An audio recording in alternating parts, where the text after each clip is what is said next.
Today, I'm going to show you how to block broadcasts and Spaces notifications on X, formerly Twitter, in just a few quick steps. If you're getting too many alerts and want to clean up your notification feed, this is a simple fix that only takes a moment.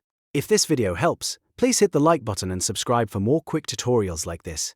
Let's jump right in. First, open X and look at the left navigation bar. Click on More.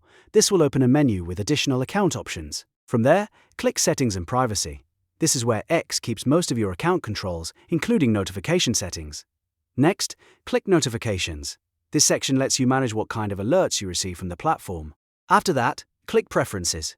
Here you'll find different notification categories and delivery options.